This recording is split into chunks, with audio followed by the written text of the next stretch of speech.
Hello, this is Andrew Kapp, and this is my Rails project, which is a auto dealership, exotic auto dealership website. So this is the home page.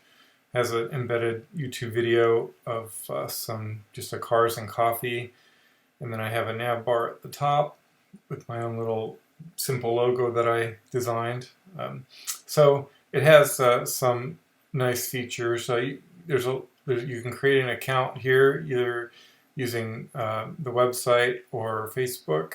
A login via Facebook is also a login here. There's an admin menu which gives you several administrative functions. This is for employees.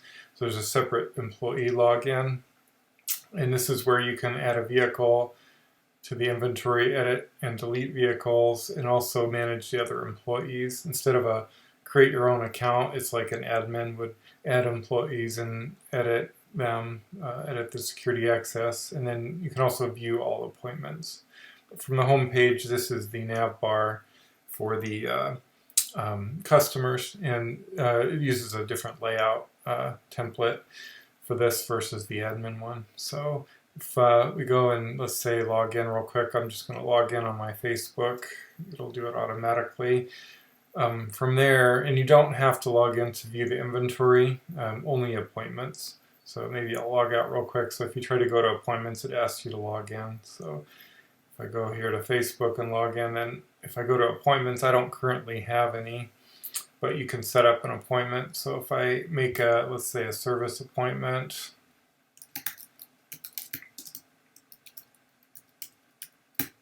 so you can service it, and then you can set up the time and the name of the person. And then if you forget one of the items that's required, then it'll give you an error. So it requires a date, and it won't allow you to schedule it for a date that's in the past. So if I make it say for tomorrow, then it'll create it, and then it'll list them here. You can also make a service appointment here. It does the same thing. It just just takes the automatically selects the appointment type here, but you can always change that.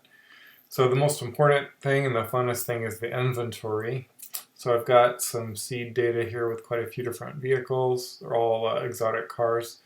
So you can just kind of scroll through them all this way.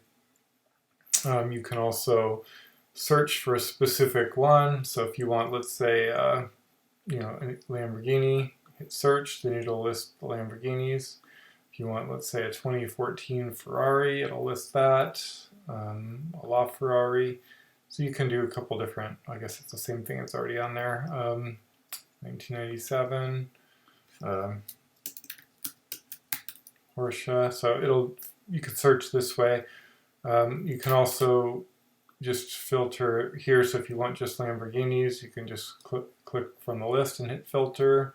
You can also do models. So if you want this specific model, it'll list it there.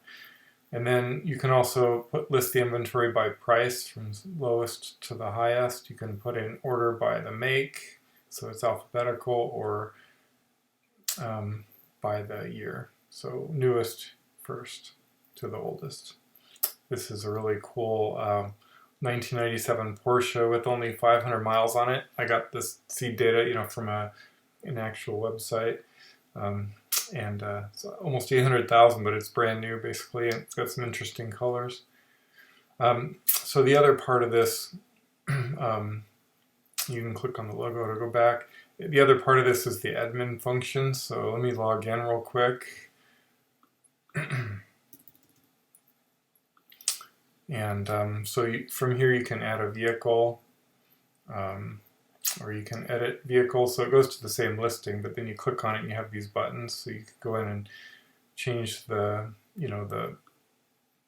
model or the make. You can also create a new make here. So if I want to say a DeLorean here and hit update, then it'll change it to whatever I want. You can also delete the vehicle. You do have to have the right access level. So like right now I have 300 all access, but if I change it to just create and then I go back here to the edit vehicles, let's say, and I want to delete it. See, it won't let me.